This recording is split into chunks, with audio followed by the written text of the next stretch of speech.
Hello बच्चों, क्या हाल चाल है। बढ़िया एकदम है। तो एक और नए केमिस्ट्री के वीडियो में आप सभी का मैं स्वागत करता हूं। आज के इस वीडियो में बच्चों हम सभी पढ़ने वाले हैं ऑस्मोटिक प्रेशर के बारे में। क्या होता है ऑस्मोटिक प्रेशर, क्या होते हैं हाइपोटोनिक और हाइपरटोनिक सॉल्यूशन। हाल ही में क्लास 12 की केमिस्ट्री के पेपर में ये क्वेश्चन पूछा गया और कई बार को ये पूछा जा चुका है यार, हाइपरटोनिक हाइपोटोनिक क्या होते हैं, ऑस्मोटिक प्रेशर क्या है, यूनिट क्या होती है। तमाम चीजें सारी बातें हम आज के इस वीडियो में करने वाले हैं। तो चलिए वीडियो में बने रहिए, आगे बढ़ते हैं। तो ऑस्मोटिक प्रेशर को जानने से पहले हमें थोड़ा सा ऑस्मोसिस का आइडिया लेना पड़ेगा। आप सभी को ऑस्मोसिस पता होगा, बट मैं फिर भी थोड़ा सा आपको क्विक रिकैप करता हूं। देखिए ऑस्मोसिस में क्या होता है बच्चों, मूवमेंट होता है वाटर पार्टिकल का। किसका?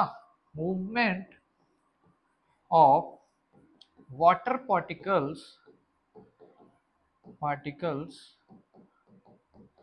From their higher concentration।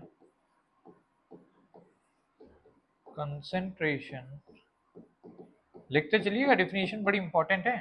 The movement of water particle from their higher concentration to the lower concentration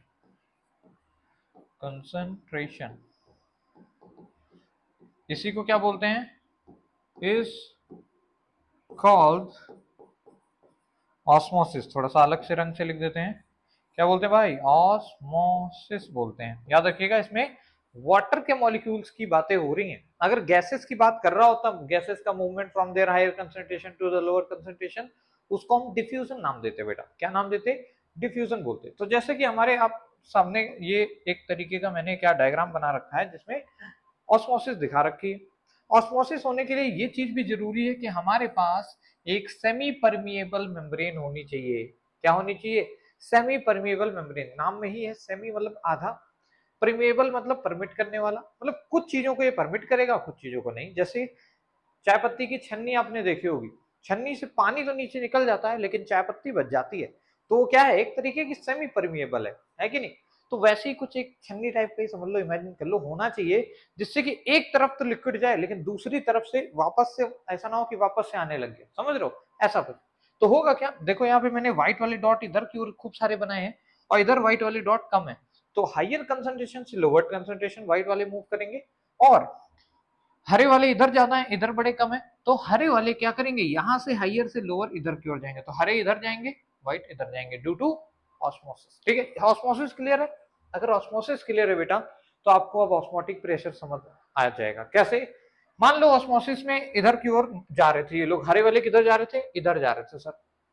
पर हमने क्या किया, एक पिस्टन अरेंजमेंट लगा के ऊपर से एक्सटर्नल प्रेशर नीचे अप्लाई कर दिया।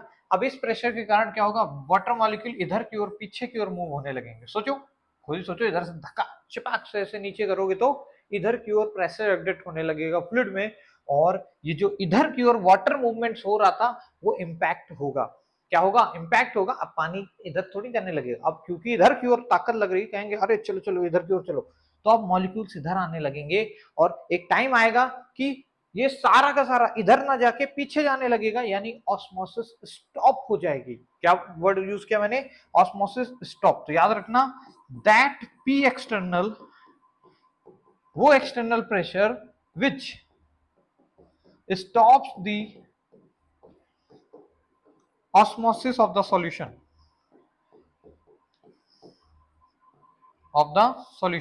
अरे यार क्या हो गया? Osmosis of the solution. याद रखना, इसी को क्या बोलते हैं हम लोग? ऑस्मोटिक प्रेशर बोलते हैं। वो प्रेशर जिससे किसी सॉल्यूशन का ऑस्मोसिस रुक जाए, उसे उस सॉल्यूशन का ऑस्मोटिक प्रेशर बोल देते हैं। बच्चों ऑस्मोटिक प्रेशर को हम पाई से रिप्रेजेंट करते हैं। ठीक है, केमिस्ट्री के अंदर पाई से इसको रिप्रेजेंट किया गया है। बुक्स वाले पाई से रिप्रेजेंट करते हैं, तो हम भी कर रहे हैं। हालांकि पी से भी कर सकते हैं, पाई बोला है तो पाई चलो। तो साइंटिस्ट लोगों ने इसको पाई से रिप्रेजेंट किया, और है तो ये प्रेशर ही, तो इसकी यूनिट भी प्रेशर की ही यूनिट्स होंगी। जैसे कि सर जी पास्कल होती है, बार होती है, एटीएम होती है, और क्या होती है भैया? टॉर में भी आपने सुना होगा, एमएम ऑफ एचजी में भी सुना होगा। तो भैया कुछ भी इसकी यूनिट हो सकती है, जो भी क्वेश्चन में दे रखी है उसके हिसाब से हमें सॉल्व करना पड़ेगा। ठीक है, इतना लिख लिया। अब देखो, ये आपको अगर समझ आ गया तो इसके फॉर्मूला भी समझना बहुत जरूरी है, बिकॉज पेपर में हमसे क्या पूछेगा? सर फॉर्मूला ही पूछेगा। तो भैया जी पाई जो आता है ना वो फॉर्मूले वाइज ऐसे आता है, आई मल्टीप्लाई सी आर टी। अब आप सभी को आई होप पता होगा, आई क्या होता है, वेंट ऑफ फैक्टर है सर, ये तो बड़ा जरूरी है, वेंट ऑफ फैक्टर, ठीक है, वेंट ऑफ फैक्टर, ठीक है। आपको पता है इसकी वैल्यू ग्रेटर देन 1 होती है अगर डिसोसिएशन का केस है, और लेस देन 1 होता है अगर एसोसिएशन का केस है, ठीक है। तो आई अकॉर्डिंगली रख लीजिएगा। सी हमारे पास कंसंट्रेशन होती है बेटा, किसकी कंसंट्रेशन, उस सॉल्यूशन की जिसका ऑस्मोटिक प्रेशर आपको बताना है। क्या है ये, कंसंट्रेशन है सर। कंसंट्रेशन क्या होता है सर, कंसंट्रेशन मोलैरिटी होती है बेटा, इसलिए कई बार को सी की जगह एम भी दिख जाए तो डरने का नहीं। क्या है ये, मोलैरिटी। सर मोलैरिटी भूल गए सर, मोलैरिटी का फॉर्मूला क्या है, चलो आज याद करा देता हूं। Molarity is number of moles of solute, याद रखना किसके मोल्स रखना है, सॉल्यूट के, divided by volume of solution in litre, ठीक है। इनका जो रेशियो होता है बेटा यही होता है क्या, मोलैरिटी, यही है कंसंट्रेशन।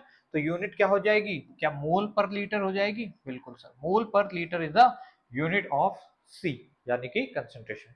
आर अपना वही गैस कांस्टेंट है, universal gas constant, not gas constant, universal, पूरी दुनिया भर में यही फेमस यूनिवर्सल गैस कांस्टेंट। और याद रखिएगा यहाँ जो टी है बेटा ये टाइम नहीं है, कैपिटल टी मतलब टेम्परेचर, और टेम्परेचर की एसआई यूनिट बेटा क्या होती है, केल्विन। तो भैया डिग्री केल्विन में रखिएगा, डिग्री वाला डिग्री नहीं, मतलब केल्विन में रखना है यार, तुम लोग ऐसे लिख लो, किसमें टेम्परेचर पुट करना है, केल्विन में। कैसे निकालते हैं पता है ना, 0 डिग्री सेल्सियस को हम बोलते हैं 273.15 केल्विन। इस हिसाब से आप अकॉर्डिंगली देख लीजिएगा किस डिग्री सेल्सियस को किस केल्विन में कन्वर्ट करना है, इतना ऐड कर दिया जाता है जो भी हमें निकालना होता है, ठीक है। इतना बेसिक समझ आया। अब बात आती है हाइपोटोनिक और हाइपरटोनिक सॉल्यूशन क्या है, तो उसको भी समझते हैं।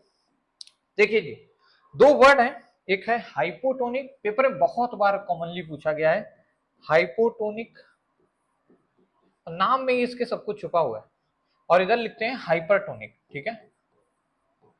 टोनिक, मान लो मैं एग्जांपल देता हूं, I am giving you two solution, solution number 1, solution number 2।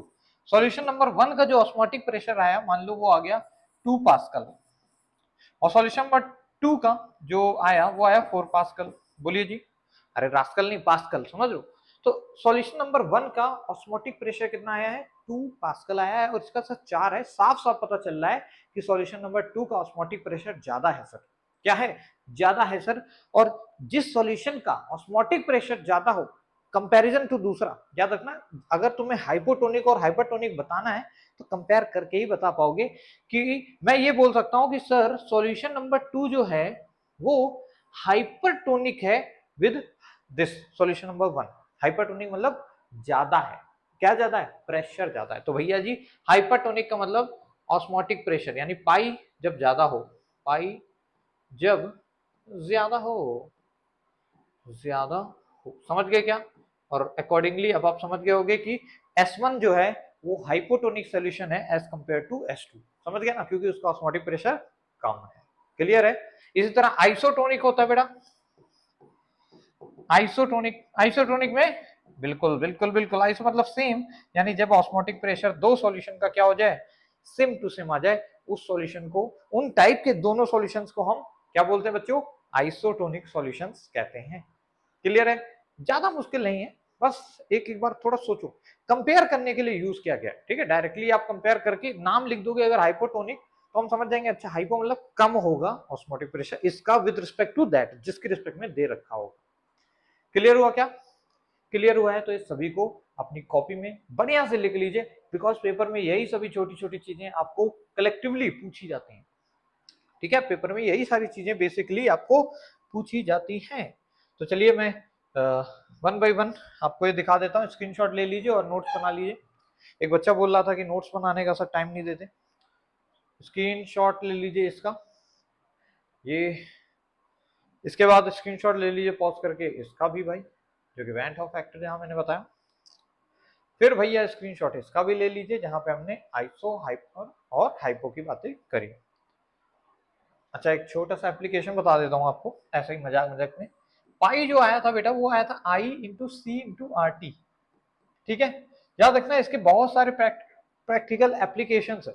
Osmotic pressure हमारी वीन्स में अलग होता है, आर्टरीज में अलग होता है, आरबीसीज का अलग होता है, मतलब हर जगह पे इसका रोल है, हमारी बॉडी में ही इवन बहुत सारी जगहों पे यूज है। इसीलिए आपको पता होगा इंजेक्शंस अलग अलग टाइप के होते हैं, कुछ इंजेक्शन आपके नसों पे लगते हैं डायरेक्टली, मतलब इंट्रावेनस होते हैं, कुछ आर्टरीज में लगते हैं डायरेक्ट। तो अलग अलग टाइप के इंजेक्शन क्यों होते हैं? क्योंकि अलग अलग जगह पे बॉडी में अलग अलग प्रेशर रीजन है। और अगर हम उस जैसे मान लो एकदम छेद कर दिया मेरी बॉडी में, तो क्या होगा, अंदर प्रेशर ज्यादा है, अंदर से बाहर की ओर क्या हो जाएगा, अंदर फ्लूइड से बाहर कंसंट्रेशन क्योंकि कम है, यहाँ पे कोई खून तो है नहीं, पर मेरे शरीर के अंदर खून है, तो अंदर से बाहर खून आने लगेगा और धीरे धीरे। तो इसलिए बड़ा ही सोच समझ के चीजें बनाई जाती हैं। और क्वेश्चन ये पूछता है कि जो हाई बीपी के लोग होते हैं ना, हाई ब्लड प्रेशर के लोग, उनको हम नमक ना खाने का क्यों बोलते हैं? डॉक्टर लोग, हम नहीं, डॉक्टर लोग नमक यानी कि NaCl अवॉइड करने को क्यों बोलते हैं भाई? तो देखो इसका रीजन आज शायद आप लोग को क्लियर कर दूंगा मैं, शायद नहीं, परफेक्टली क्लियर हो जाएगा। देखिए बात है, आपको पता है NaCl एक इलेक्ट्रोलाइट है, जैसे ही भैया पानी के अंदर जाएगा, ये सॉलिड मतलब पेट के अंदर जाएगा, पानी में जाएगा, डिसॉल्व होगा, तो ये टूट जाएगा सर जी किसमें, Na positive plus Cl negative में। मतलब आपको लग रहा है कि 1 मोल NaCl गया है, लेकिन सॉल्यूशन में कितने हो गए, 2। तो जब भी ऐसा होता है आपको पता है वेंट ऑफ फैक्टर यानी कॉलिगेटिव प्रॉपर्टीज चेंज हो जाती हैं, यानी कि सर क्या होगा, ऑस्मोटिक प्रेशर क्या होगा, बढ़ेगा। क्यों बढ़ेगा बेटा? देखो आई की वैल्यू इस केस में क्या है, आई होता है नंबर ऑफ आयंस या फिर number of atoms after dissociation, जो कि कितने 1 1 2 एंड बिफोर 1 थे, तो आई बेटा 2 है। आई क्या है, 1 से बड़ा है। अगर आई 1 से बड़ा है तो ऑस्मोटिक प्रेशर क्या बढ़ जाएगा? बिल्कुल। और ऑस्मोटिक प्रेशर बढ़ जाएगा मतलब बीपी बढ़ जाएगा बेवकूफ, और बीपी बढ़ जाने से क्या होगा, आर्टरीज वेन्स फट सकती हैं और सीवियर डेथ हो सकती है, पता भी नहीं चलेगा, अंदर ही अंदर क्या होगा, ब्लीडिंग होके खत्म बॉडी के अंदर ही। तो इसलिए बोला जाता है भैया नमक वमक कम खाओ, ठीक है। नॉट ओनली नमक, कई सारी चीजों से होता है, बट नमक कॉमनली यूज्ड चीज है जो कि हर बंदा खाता है, इस वजह से डॉक्टर लोग अवॉइड करने को बोलते हैं कि भैया नमक नहीं, मिठा मिठा खाओ थोड़ा, ठीक है, जिंदा रहना है तो दिस इज हाउ। और इसके यही नहीं एप्लीकेशन है, बहुत सारे एप्लीकेशन हैं जो कि हम किसी एक एप्लीकेशन वाली वीडियो बनाएंगे, जहां हम हर जितने भी कॉलिगेटिव प्रॉपर्टीज हैं इनके एप्लीकेशन पे बात कर रहे होंगे, फ्रीजिंग पॉइंट की हर एक कॉलिगेटिव प्रॉपर्टी के एप्लीकेशन पे बात कर रहे होंगे, ठीक है। फिलहाल इस वीडियो को करते हैं एंड। आज के इस वीडियो में आशा करता हूं कि कुछ सीखा होगा, अगर सीखा है तो बस उसको याद रखना नेक्स्ट वीडियो तक। बाकी मिलेंगे नेक्स्ट वीडियो में, तब तक आप सभी बच्चों को मेरी तरफ से जय हिंद बच्चों।